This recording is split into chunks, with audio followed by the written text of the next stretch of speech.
Palavra da Verdade, com Hernandes Dias Lopes. Convido vocês para abrirem as Escrituras na segunda carta do apóstolo Paulo a Timóteo, no capítulo 4, versos 6 a 18. 2 Timóteo, capítulo 4, versos 6 a 18.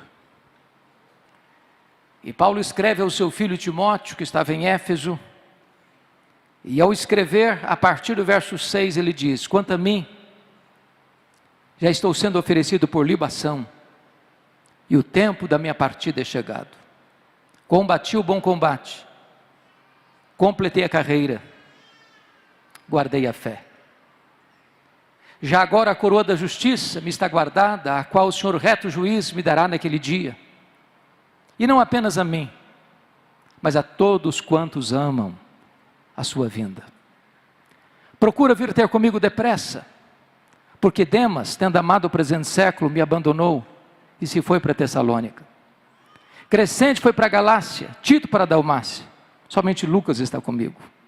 Toma contigo Marcos e traze-o, pois me é útil para o ministério. Quanto a Tíquico, mandei-o até Éfeso. Quando vieres, traz a capa que deixou em Troade, na casa de Carpo, bem como os livros, especialmente os pergaminhos. Alexandre, o latoeiro, causou-me muitos males. O Senhor lhe dará paga segundo as suas obras. Tu guarda-te também dele, porque resistiu fortemente às nossas palavras. Na minha primeira defesa, ninguém foi a meu favor. Antes todos me abandonaram, que isso não lhe seja posto em conta. Mas o Senhor me assistiu e me revestiu de forças, para que por meu intermédio a pregação fosse plenamente cumprida e todos os gentios ouvissem, e fui libertado da boca do leão. O Senhor me livrará também de toda obra maligna, e me levará salvo para o seu reino celestial. A Ele, glória pelos séculos dos séculos. Amém.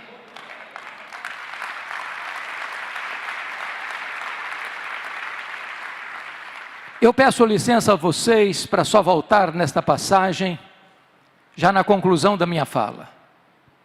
Meu propósito nesta noite é apresentar a vocês o apóstolo Paulo. Quem foi este homem? Considerado o maior bandeirante do cristianismo, maior apóstolo, maior pregador, maior teólogo, maior missionário, maior plantador de igrejas da história do cristianismo. Quem é este homem? Este homem que morreu pobre, velho, cheio de cicatrizes, encerrando a sua jornada numa masmorra mamertina em Roma, sendo degolado, mas que é mais influente na história dos homens do que todos os Césares de Roma juntos. Quem é este homem? Que plantou igrejas nas províncias da Galácia, da Macedônia, da Acaia, da Ásia Menor, que de Jerusalém o Ilírico pregou o Evangelho e espalhou a mensagem da esperança. Quem é este homem? Eu gostaria de apresentar a vocês nesta noite este homem. A sua história começa lá em Filipenses capítulo 3, versos 5 e 6, quando diz que ele foi circuncidado ao 8º dia, da linhagem de Israel, da tribo de Benjamim, hebreu de hebreus, quanto à lei fariseu, quanto ao zelo perseguidor do Evangelho. Ele era uma espécie de judeu puro sangue. Somos informados em Atos dos Apóstolos, capítulo 22, verso 3, que ele nasceu em Tarso da Cilícia, portanto, cidadão romano por direito de nascimento. E que foi enviado a Jerusalém para estudar aos pés do grande mestre Gamaliel, neto do famoso Rabino Hillel, para transformar-se num grande líder do judaísmo do seu tempo. Sabemos também, à luz de Gálatas 1,14, que dentre os seus pares ele se destacou, pela sua inteligência, pela sua personalidade, pela sua liderança. Ele se fortaleceu. E ele era certamente a figura mais destacada para representar o judaísmo do seu tempo. Mas curiosamente, ao mesmo tempo que Saulo se fortalecia em Jerusalém, um outro rabino também crescia em Israel. não na decantada Jerusalém, centro cultural do saber teológico do seu tempo, mas na pequena Nazaré, desprezada Nazaré, não galgando os degraus de uma academia teológica, mas com as mãos calejadas na urdidura de uma faina pesada de uma carpintaria. O rabino da Galileia, aos 30 anos de idade, vai ao Jordão e é batizado por João Batista e dá início ao seu ministério. E diz a Escritura que ele pregava, não como pregavam os escribas e fariseus, mas pregava com poder e autoridade, porque os cegos viam, os mudos falavam, os surdos ouviam, os coxos andavam, os leprosos eram purificados, os mortos ressuscitavam. Ele começa a ser caçado, vigiado e perseguido pelas autoridades religiosas de Jerusalém. Os escribas e fariseus caçavam-no, procuravam-no, perseguiam-no. Com uma trama, com uma conspiração traidora, prenderam-no em Jerusalém. Contrataram testemunhas falsas para acusá-lo. O sinédrio judaico costurou contra ele duas acusações graves: blasfêmia contra Deus e conspiração contra César. Levaram-no ao pretório romano e o governador romano Pôncio Pilatos, contra a sua consciência, o condena à morte, morte de cruz. Crucificaram-no, sepultaram-no para alívio do sinédrio judaico. Entretanto, no primeiro dia daquela semana seguinte, um fato aconteceu. O túmulo do Rabi da Galileia foi aberto de dentro para fora. Ele ressuscitou.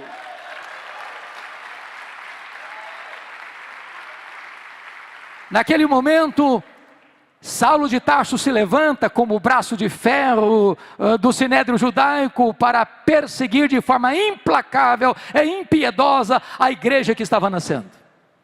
E o Novo Testamento nos apresenta dois quadros de Saulo de Tarso. Primeiramente, ele era uma fera selvagem. É exatamente esta expressão de Atos 9:1. Ele respirava ameaças e morte contra os discípulos do Senhor. E essa expressão na língua grega é a mesma usada para uma fera selvagem que salta sobre a sua presa para destruí-la. Ele era uma fera selvagem. Se não, vejamos.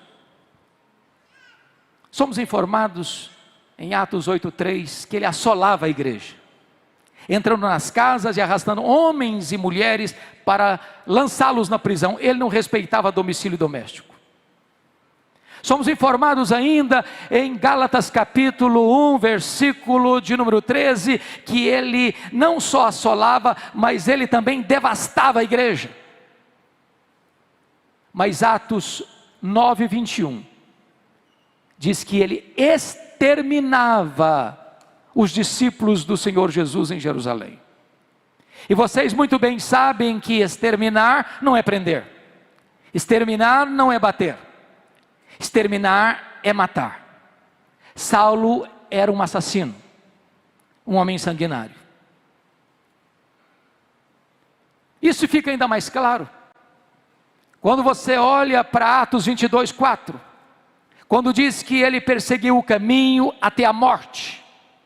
Em outras palavras, ele não perseguiu apenas os crentes, ele perseguiu a religião dos crentes, ele perseguiu o caminho, com fúria assassina. Mas Atos 26:9 diz que ele entendia que devia fazer muitas coisas contra o nome de Jesus. Em outras palavras, ele não perseguia apenas os crentes, ele não perseguia apenas a religião dos crentes, ele perseguiu Deus dos crentes, ele perseguia Jesus. Mas Atos 26:10 diz que ele encerrou muitos, não poucos, não alguns, mas muitos dos santos em prisões. E contra esses muitos, ele dava o seu voto quando os matavam. Em outras palavras, Saulo era um serial killer, Saulo era um assassino em série, Saulo era uma fera selvagem, Saulo era um assassino perigoso. Mas mais, Atos 26:11 diz que por todas as sinagogas ele ameaçava os cristãos, açoitando-os, e até por cidades estranhas, demasiadamente enfurecido, ele os perseguia. Em outras palavras, ele não perseguia os crentes apenas fisicamente, ele perseguia também psicologicamente. Ele entrava na sinagoga e dizia para os crentes: ou você nega Jesus, eu te prendo; ou você nega Jesus, eu te bato; ou você nega Jesus, ou eu te mato. Ele era uma fera selvagem. Mas em segundo lugar, irmãos, o Novo Testamento nos apresenta um outro quadro dele. Ele era também um touro indomável. Esta figura está em Atos 26:14. Quando o próprio Senhor Jesus aparece para ele no caminho de Damasco e diz: Saulo, Saulo, por que me persegues? Dura coisa te é recalcitrares contra os aguilhões. O que é um aguilhão? É uma ferramenta para amansar touro bravo.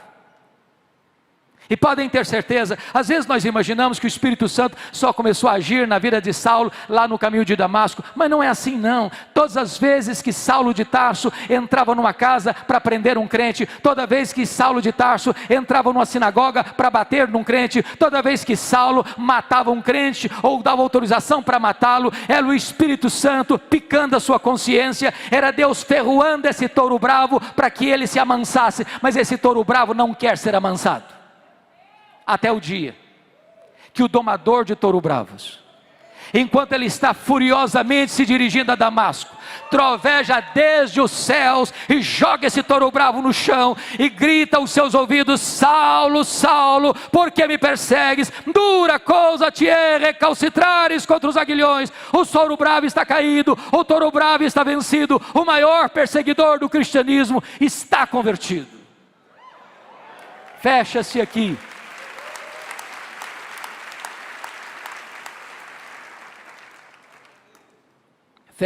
o primeiro capítulo da sua vida. Abre-se um novo capítulo. A preparação de Saulo para o ministério. Diz a Bíblia que ele ficou cego no caminho de Damasco. Foi conduzido para a casa de Judas, na rua direita em Damasco. Quando Atos 9:13 diz que o Senhor aparece para Ananias e diz: Ananias, vai à rua direita, à casa de Judas, e põe as mãos sobre Saulo, para que ele volte a enxergar. E Ananias disse para o Senhor: mas eu tenho ouvido de tanta gente quantos males tem feito este homem aos teus santos em Jerusalém. Mas Deus respondeu: vai, porque ele é para mim um vaso escolhido para levar o meu nome aos gentios, aqueles que estão distantes. E Ananias vai e impõe as mãos sobre ele, e ele volta a enxergar. Ele fica cheio do Espírito Santo, e ele se levanta e é batizado. Agora eu peço que você abra sua Bíblia comigo em Atos 9:20, por gentileza. Porque está escrito que logo que ele foi curado, logo que ele foi cheio do Espírito, logo que ele foi batizado, diz a Escritura que ele começa a pregar em Damasco, afirmando que Jesus é o Filho de Deus.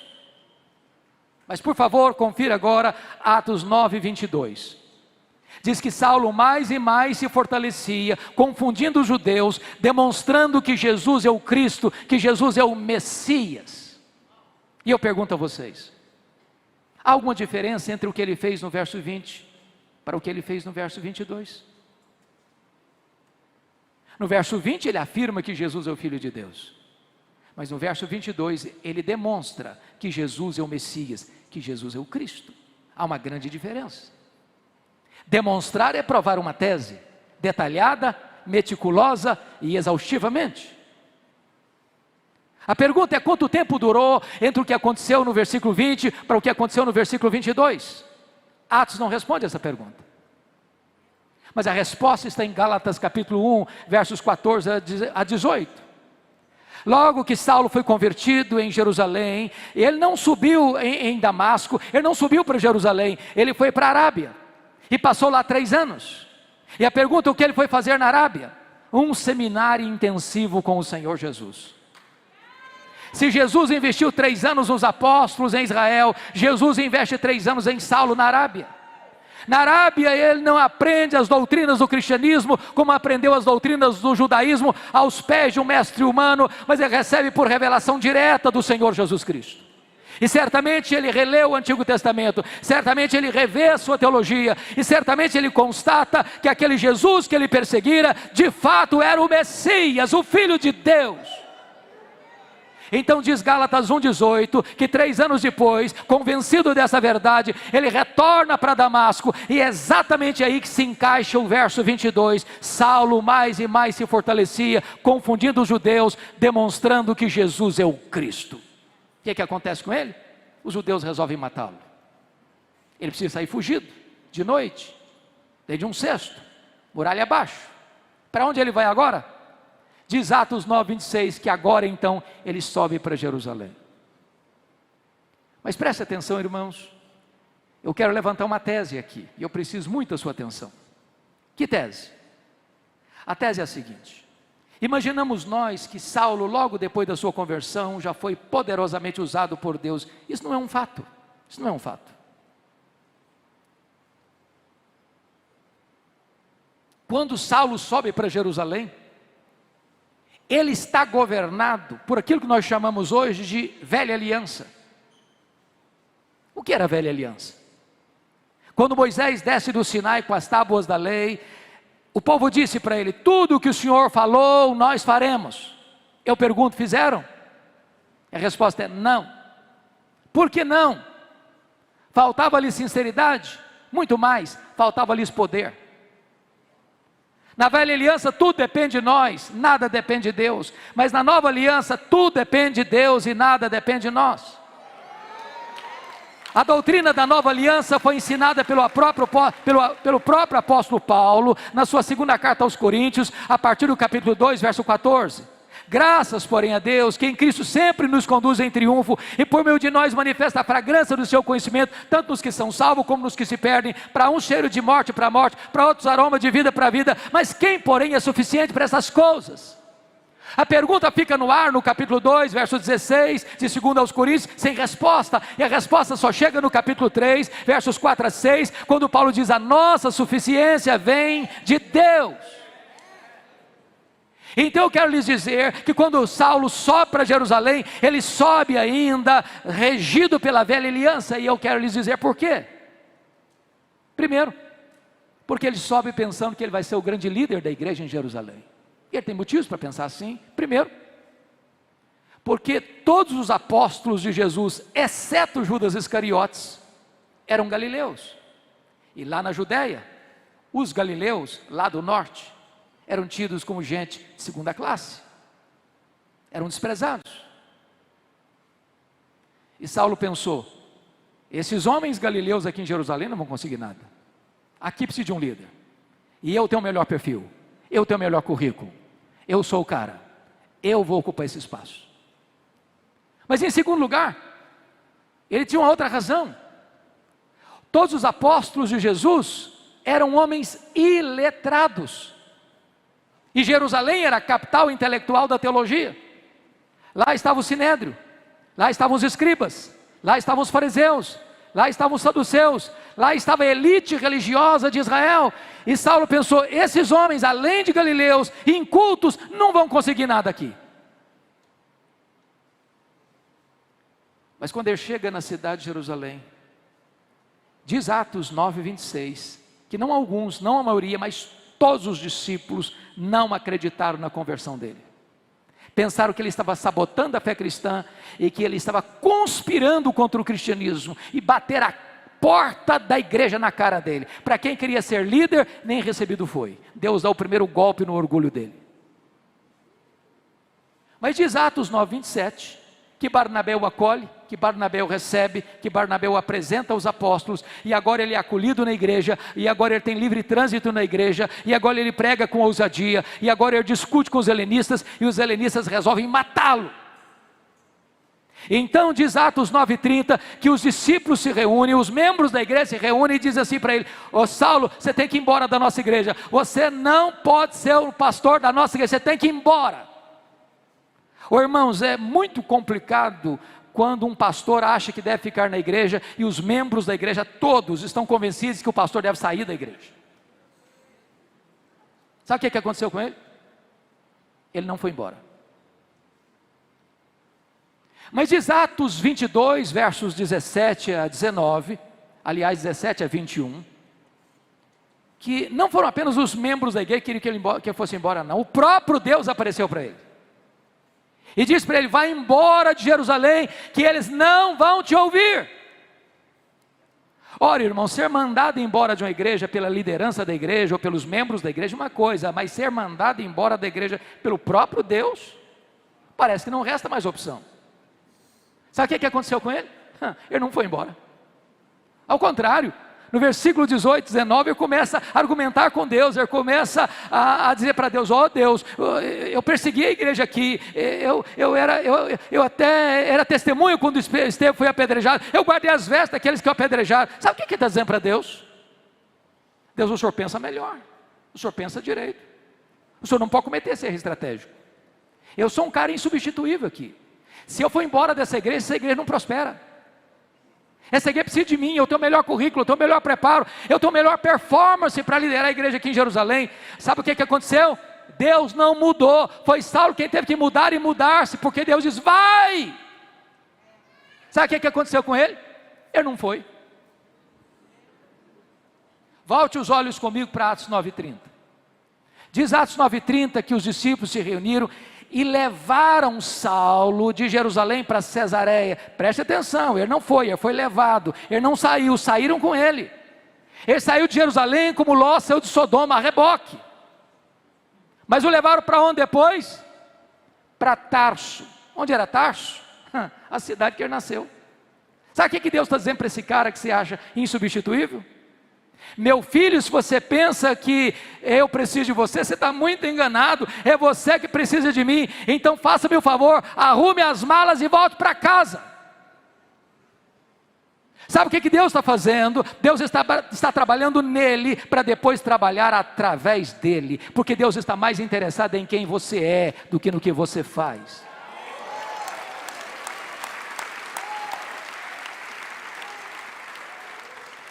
Sabe o que acontece? O homem que queria ser líder fica 10 anos no molho, no anonimato, longe dos holofotes, em Tarso, completamente apagado. Ele precisava primeiro aprender que tudo depende de Deus, nada depende de nós. Mas o pior não tinha acontecido não. O pior está em Atos 9:31. Diz que quando Saulo foi embora da igreja de Jerusalém, a igreja passou a crescer e a ter paz. Você quer coisa pior para um pastor do que isso? O dia que ele vai embora da igreja, todos os problemas da igreja se resolvem e a igreja explode em crescimento? Pois bem, queridos, Atos 11 diz que houve um avivamento, um grande despertamento lá em Antioquia da Síria, a terceira maior cidade do mundo. A igreja de Jerusalém manda para lá Barnabé. E diz Atos 11:25 que quando Barnabé chegou, lembrou-se de Saulo, foi lá em Tarso buscar Saulo, e durante um ano eles ensinaram a grande multidão a palavra de Deus em Antioquia. E depois de um ano de ensino da palavra de Deus, o Espírito Santo aparece para a igreja e diz: agora separai-me a Barnabé e a Saulo para a obra a que os tenho chamado. Preste atenção a quem o Espírito Santo mandou separar. Não foi Saulo e Barnabé, foi Barnabé e Saulo. Você já foi reserva alguma vez? Já andou na sombra de alguém alguma vez? Ele não era o líder, ele era o liderado. Deus ainda estava trabalhando nele, para depois trabalhar através dele. Até que chegaram em Pafos. João Marcos está com eles, o primo de Barnabé, como auxiliar dos dois missionários. E o procônsul se interessa pelo evangelho, mas o seu mágico, a tiracolo, quer impedir o governador de ouvir a palavra e ser convertido, porque se o governador se convertesse, ele perdeu o emprego de mágico. E quando Saulo percebeu a artimanha do mágico, olhou para ele e disse: ó servo do diabo, até quando perverterás os retos caminhos de Deus? Pois ficarás cego, e o mágico fica cego, e os olhos espirituais do governador são abertos. E a partir dali, Saulo deixou de usar o seu nome judaico Saulo, para usar o seu nome romano Paulo, e a partir dali ele se transforma no maior líder do cristianismo. Diz a Bíblia em Atos 13:13 que esse jovem João Marcos deixa os dois missionários em perto da Panfilha e retorna à casa da sua mãe. Talvez porque, segundo os historiadores e os estudiosos, perto da Panfilha era uma região alagadiça, pantanosa, com forte incidência de malária, e muito provavelmente Paulo pega uma malária aqui, porque consta a Bíblia lá em Gálatas 4, que Paulo pregou o evangelho pela primeira vez na Galácia por causa de uma enfermidade física. Não consta que Paulo tenha saído doente de Antioquia da Síria, mas consta que ele chegou lá na Galácia, lá nas montanhas do Cáucaso, doente. Talvez seja isso o espinho na carne, mensageiro de Satanás para lhes bofetear, a fim de que ele não se ensoberbecesse. E então ele deixa essa região alagadiça e pantanosa e sobe as montanhas do Cáucaso para pregar o evangelho em Antioquia da Pisídia, Icônio, Derbe, Listra. E ele prega com poder, mas tem luta, tem lágrimas. Ele é apedrejado em Listra, mas deixa igrejas plantadas, lideranças estabelecidas. Quando ele retorna da sua primeira viagem missionária, diz Atos 14, 27, que reunida a igreja, testemunharam quantas coisas fizera Deus, e como Deus abrira a porta do evangelho para a pregação. Meus irmãos, nota de rodapé, tem espaço para testemunho na igreja, mas não tem espaço para promoção humana na igreja. Paulo não relatou quantas coisas fizeram eles, mas quanta coisa fizera Deus. Quem faz a obra é Deus, nós somos apenas os seus cooperadores. Agora preste atenção, não tem crescimento de igreja sem luta, não tem. Porque Atos 15:1 diz que logo que os gentios começaram a se converter, os membros da seita dos fariseus desceram de Jerusalém e começaram a dizer para os crentes gentios: se vocês não se circuncidarem, vocês não poderão ser salvos. Ora, mas isso não é evangelho? Isso é dizer que a graça não é suficiente? Isso é afirmar que sua fé em Cristo não é suficiente? Isso é agregar à graça algo mais? E é preciso dizer que você não é salvo pelas obras, você não é salvo pela fé, mas as obras, você é salvo só pela fé que produz obras. As obras não são a causa da sua salvação, as obras são a evidência da sua salvação. Então, se a teologia não está boa, não adianta fazer missões. Quanto mais se prega, pior fica. E foi necessário então convocar um concílio para resolver o problema doutrinário da igreja, e está isso em Atos 15. E se reuniram os apóstolos e os presbíteros, e tomaram a decisão, e escreveram a decisão, e comunicaram às igrejas a decisão. É só a fé em Jesus que é suficiente. Aquele que crê em mim, diz Jesus, tem a vida eterna. Terminado o concílio, diz Atos 15, 36 a 41, que Paulo chega para Barnabé e diz: Barnabé, vamos voltar? Vamos visitar aqueles irmãos para quem nós pregamos? Barnabé diz: vamos. Só um detalhe, eu quero levar comigo meu primo, aquele que nos deixou lá perto da Panfilha.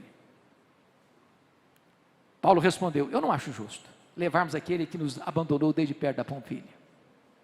É claro que o texto está registrado num tom muito polido, mas não foi isso que aconteceu não. Eu acho que foi mais ou menos o seguinte: ô Barnabé, eu estou tão animado, você viu o resultado do concílio da igreja de Jerusalém? Que coisa fenomenal. Agora o caminho está aberto, agora nós podemos voltar para pregar, a teologia está boa. Barnabé disse: ok Paulo, eu estou muito animado também. Só um detalhe, sabe aquele primo meu? É claro que eu sei. Pois é, aquele que nos deixou lá em perto da Panfilha? Claro que eu sei. Pois é, ele está querendo voltar com a gente. Paulo fechou a cara. Você está de brincadeira, né, Barnabé? É verdade, ele quer ir com a gente. Comigo ele não vai. Comigo ele não vai de jeito nenhum. Não, Barnabé, o Paulo, mas ele cresceu, amadureceu, ele está melhor agora. Comigo ele não vai. Não, Paulo, mas você está sendo radical, vamos dar uma chance para ele. Comigo ele não vai. Mas Paulo, vamos dar uma oportunidade para o menino. Comigo ele não vai, Barnabé. Diz a Bíblia que houve tal desavença entre Paulo e Barnabé que os dois não caminharam juntos mais. Agora pense comigo, se não tivesse um Barnabé na vida do Marcos. Você já se sentiu descartado alguma vez? Persona não grata alguma vez? Diz a Bíblia que Paulo pega Silas e vai para outro horizonte e entra querendo ir para a Ásia. O Espírito de Deus o impede de entrar na Ásia, e ele escuta a voz de um varão macedônio, diz: passa a Macedônia e ajuda-nos. E ele entra na Macedônia, na colônia romana, a cidade de Filipos, e ali diz a Escritura que ele vai para uma reunião de oração à beira de um rio, e há uma empresária asiática ali chamada Lídia, e ele então prega e o coração dela se abre e ela é convertida. Mas ali também tinha uma menina endemoniada que adivinhava e dava lucros aos seus senhores, e Paulo a liberta, e há uma confusão na cidade, e Paulo e Silas são açoitados em praça pública, e Paulo e Silas são presos, e são colocados no cárcere interior, com as costas ensanguentadas, mas à meia-noite, em vez de reclamar, de murmurar, de blasfemar, eles cantam e oram ao Senhor, e Deus manda um terremoto, abala as estruturas da prisão, o carcereiro fica desesperado, vai suicidar, e Paulo diz: tenha cuidado aí, não te faças nenhum mal, que todos nós estamos aqui. E o carcereiro, o templo, pergunta: o que eu devo fazer para ser salvo? E eles disseram: crê no Senhor Jesus e será salvo tu e a tua casa.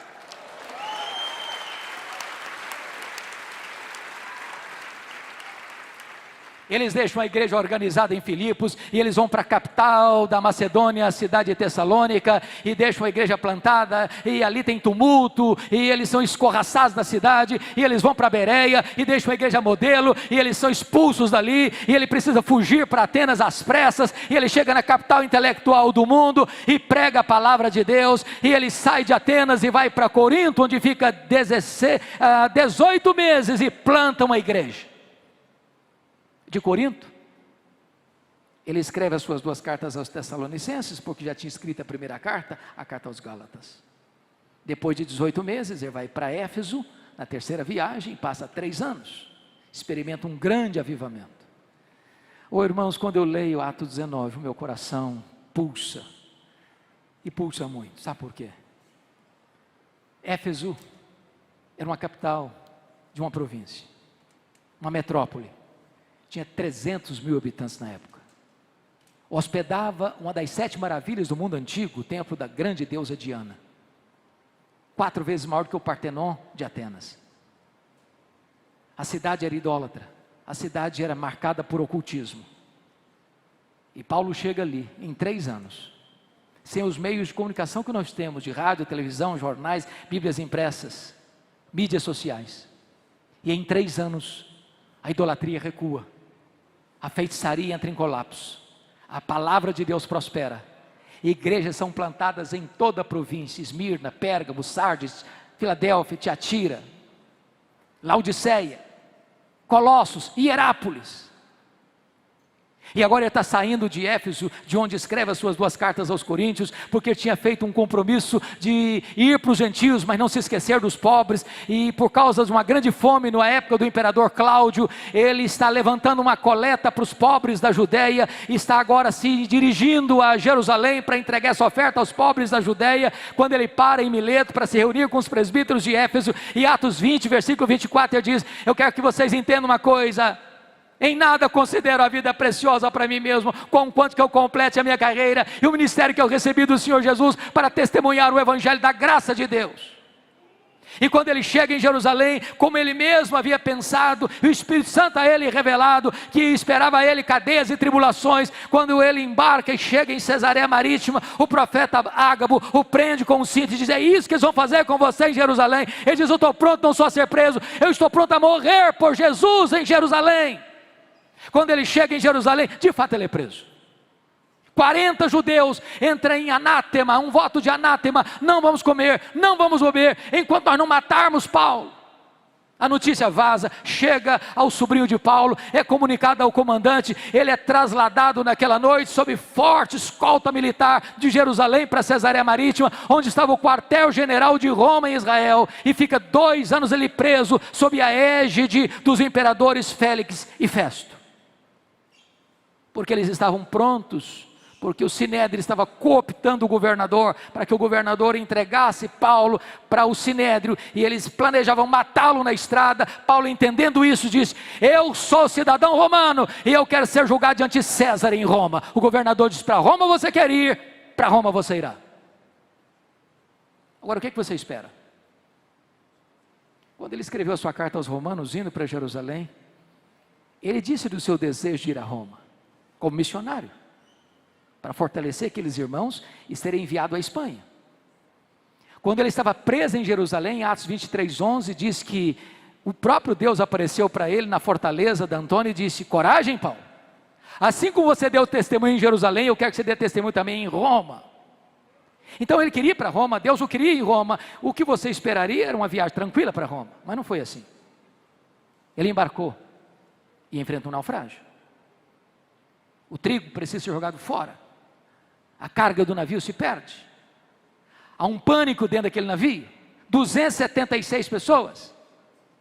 Mas um anjo de Deus apareceu para eles: coragem, Paulo, eu entreguei toda essa gente na sua mão, ninguém vai morrer, mas é necessário que vocês vão dar numa ilha. Quando o dia amanhece, eles enxergam terra, é a ilha de Malta, o navio se arrebenta todo, mas ninguém perece.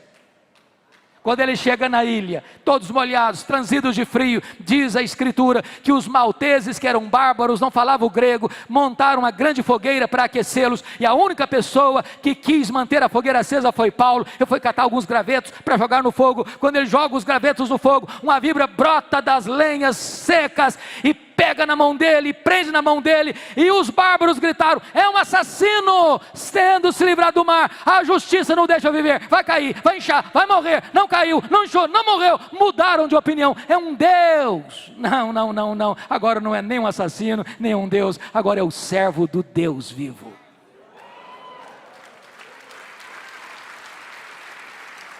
Na verdade, não foi a tempestade que levou Paulo para a ilha de Malta, foi a mão da providência divina. O governador estava doente, pai do prefeito, e diz a escritura que Paulo orou por ele, ele foi curado. Os demais enfermos vieram e Paulo orou por eles, eles foram curados. Passados 3 meses do inverno rigoroso, suprindo todas as necessidades de Paulo, mandaram-no para Roma, com todas as suas necessidades supridas. Mas ele chega em Roma não como quisera chegar, ou sonhara chegar, ele chega preso e algemado. E ele passa 2 anos nessa prisão, nos idos de 61, 62. Mas, amados irmãos, ele vai escrever na igreja aos Filipenses, capítulo 1, versículo 12, algo surpreendente. Ele diz assim: meus irmãos, eu quero que vocês saibam que as coisas que me aconteceram têm antes contribuído para o progresso do Evangelho. E eu posso perguntar: mas que coisas são essas, Paulo? E a escritura nos responde: eu fui perseguido em Damasco, eu fui rejeitado em Jerusalém, eu fui apedrejado em Listra, eu fui açoitado em Filipos, eu fui escorraçado de Tessalônica, eu fui enxotado de Bereia, eu fui chamado de tagarela em Atenas, eu fui chamado de impostor em Corinto, eu enfrentei feras em Éfeso, eu fui preso em Jerusalém, eu fui acusado em Cesareia, eu enfrentei um naufrágio para Roma, eu fui picado por uma cobra em Malta, eu cheguei em Roma preso e algemado. Mas eu quero que vocês saibam que as coisas de Deus, o projeto de Deus é que está se cumprindo na minha vida. Essas coisas cooperaram para o progresso do Evangelho. Em outras palavras, Paulo não crê em acaso, Paulo não crê em sorte, Paulo não crê em azar, Paulo não crê em misticismo, Paulo não crê em olho gordo. Ele sabe que a mão de Deus dirige o seu destino. Porque ele estava preso, 3 coisas aconteceram. Primeiro, a igreja foi mais encorajada a pregar. Quando os crentes viram Paulo preso, trabalhando, eles se mexeram. Isso levou Ray Stedman, de saudosa memória, dizer que um dos mais eficazes métodos de crescimento da igreja é botar os pastores na cadeia. Eu não gosto desse método.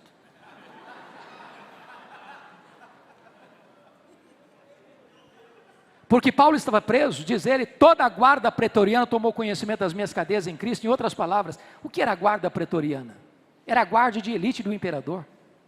Eram 16 mil soldados de escol, da mais alta potência do império. Paulo estava ali sob a égide do imperador, um soldado estava algemado com ele, 3 turnos por dia, durante 2 anos. E o que Paulo fazia? Evangelho neles, evangelho neles, evangelho neles, evangelho neles. Se Paulo estivesse solto, ele jamais teria alcançado a elite de Roma, mas Deus coloca o cenário para que o maior evangelista da igreja estivesse lá dentro da casa de César. Porque Paulo estava preso, ele não podia visitar as igrejas. O que vai fazer? Escrever cartas. As cartas da primeira prisão, Efésios, Filipenses, Colossenses, Filemon. Se Paulo estivesse solto, talvez nós não teríamos essas joias na nossa Bíblia.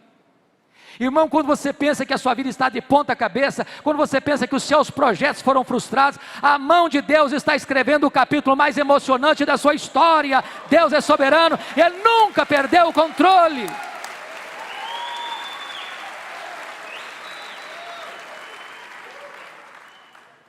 Dessa primeira prisão, Paulo orou para sair. Paulo pediu oração para sair. E de fato saiu. Mas não saiu para se aposentar, para deitar numa cadeira de balanço, para vestir um pijama. Ele saiu para fazer a 4ª viagem missionária. Ele deixou Tito em Creta, ele deixou Timóteo em Éfeso, muito provavelmente já foi à Espanha, como era seu projeto. Mas no interregno da primeira para a segunda prisão, um fato acontece, trágico fato acontece. No dia 17 de julho do ano 64, a cidade de Roma, a capital do império, a mais rica, mais populosa, mais poderosa cidade, com mais de 1 milhão de habitantes, é incendiada. 7 noites, 6 dias de incêndio.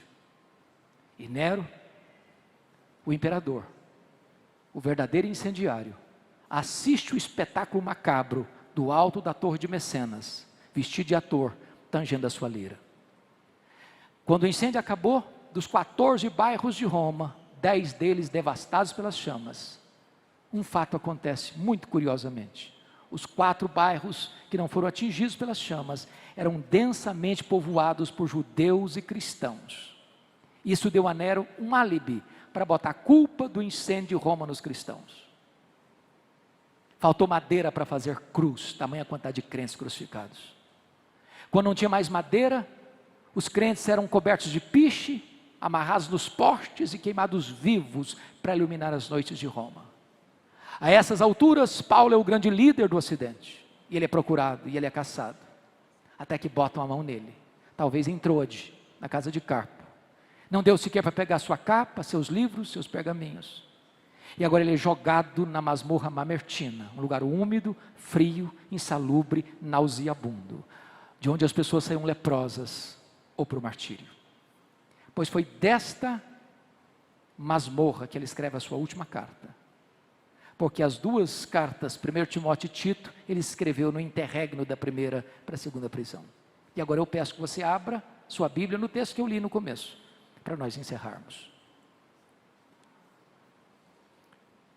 Eu pergunto a vocês, como é que esse homem se sente?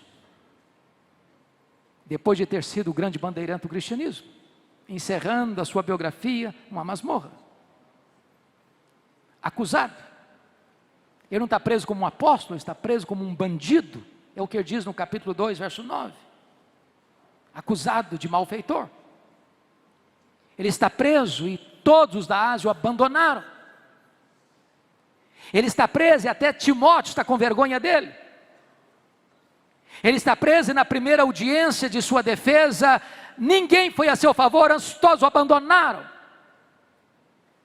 E então ele é julgado à revelia de qualquer testemunha a seu favor, e ele sai daquela audiência condenado à pena de morte. Por ser cidadão romano, ele não foi crucificado como foi Pedro, ele foi degolado. Mas antes de fechar as cortinas, ele vai dar o seu testemunho. Primeiramente fazendo uma avaliação do seu passado no versículo de número 7. Combati o bom combate, completei a carreira, guardei a fé.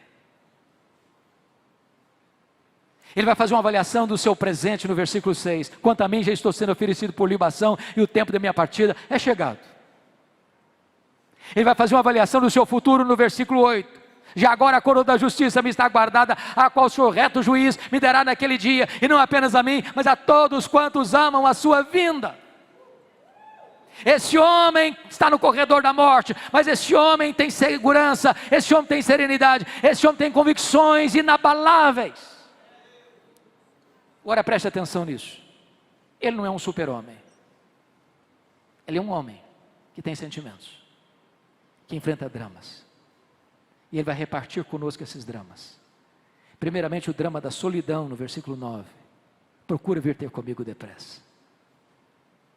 Gente precisa de Deus, mas gente precisa de gente. Segundo, ele vai enfrentar o drama do abandono, no versículo 10. Demas me abandonou. Não é fácil ser abandonado no final da vida. Não é fácil ser abandonado por aqueles em quem você tanto investiu. Terceiro, ele vai enfrentar o drama da traição. No versículo de número 14. Alexandre o latoeiro causou-me muitos males. Quarto, ele vai enfrentar o drama das privações. No versículo de número 13. Quando você vier, traz a capa que deixei em Troade. na casa de Carpo, bem como os livros, especialmente os pergaminhos. E ele está enfrentando 3 privações. Primeiro, privação emocional, ele está precisando de gente do lado dele. Segundo, privação mental, ele precisa ler, ele não sabe viver sem ler, ele está morrendo, mas quer estudar. Isso me envergonha, porque tem muita gente que vive a vida inteira sem estudar nada, e Paulo está morrendo e quer estudar mais. Mas ele está enfrentando privação física. Você sabe que na chegada do inverno em Roma, chega a temperaturas abaixo de 0, e dentro de uma masmorra é tão frio lá quanto aqui fora. E você sabe que gente velha sente mais frio do que gente nova. E aquele que é o maior apóstolo, o maior pregador, o maior missionário da história da igreja, não tem sequer uma capa velha para usar na chegada do inverno. E ele está animado com a vida, e enquanto muita gente aqui hoje, talvez, com casa boa, com roupa nova, com mesa farta, está murmurando e reclamando da vida. Mas esse homem enfrenta o maior de todos os dramas. No versículo 6 ele diz: na minha primeira defesa ninguém foi a meu favor. Este é o drama da ingratidão. Mas sabe o que me encanta? E eu encerro aqui. É que no versículo 17 ele diz assim: mas o Senhor me assistiu e me revestiu de forças, para que por meu intermédio a pregação fosse plenamente cumprida e todos os gentios a ouvissem. O que está empolgando esse homem não é ficar livre da prisão, não é enfrentar o martírio. Ele só tem uma bandeira que está desfraldada em sua alma, só tem uma verdade que aquece o seu coração, é que esta palavra seja pregada. O Senhor me assistiu e me revestiu de forças. Só precisa ser revestido de forças quem está fraco. Ele é homem, ele é humano, ele precisa de força. E quando você está com o seu tanque vazio, quando você está andando na reserva, vem o Senhor Deus e enche o seu tanque, e enche o seu coração de esperança, e diz: meu filho, eu estou junto com você. Oh, amados irmãos, quis a providência de Deus que não estivesse registrado na Bíblia o momento final da sua vida. Mas eu vejo essa cena na minha retina, diante dos meus olhos. Eu imagino o que significa estar na fila da morte, marcado para morrer. Contagem regressiva. Todos nós assistimos aquela cena triste de um brasileiro num país asiático, condenado à morte. E certamente todo o esforço da diplomacia brasileira para tentar tirar aquele moço daquela situação, mas não logrou êxito. Ele foi morto mesmo. O dia de Paulo chegou. Talvez aquele carcereiro, homem insensível, com o espectro da morte no seu rosto, recebe na sua mesa um pedaço de papel de couro contendo o nome de um prisioneiro que deveria ser executado naquele dia. Eu imagino esse homem se levantando da sua cadeira, com uma faixa de luz numa mão, com um pesado molho de chaves na outra mão, dando passadas pesadas por aquele corredor escuro e insalubre. Eu imagino aquele homem chegando na porta daquela masmorra e gritando naquela escuridão adentro: prisioneiro Paulo, prisioneiro Paulo, prisioneiro Paulo. E lá do fundo da masmorra o velho responde: sou eu estou aqui. Ele é acorrentado, ele é arrancado daquela masmorra, e ele atravessa aquele corredor escuro, e ele é levado ao local da sua execução. Ele era o prisioneiro mais importante daquela masmorra, porque acusado do crime mais grave, o incêndio de Roma, a liderar os incendiários de Roma.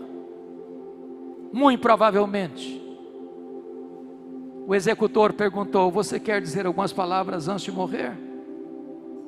Talvez esperando que Paulo pudesse expor a sua dor, a sua mágoa, a sua revolta diante de tantas injustiças sofridas. Mas o velho apóstolo respondeu: sim, eu quero dizer algumas coisas. E naquele momento, muito provavelmente, ele levanta os olhos aos céus e diz a Ele, ao Senhor Jesus, glória pelos séculos dos séculos. Amém.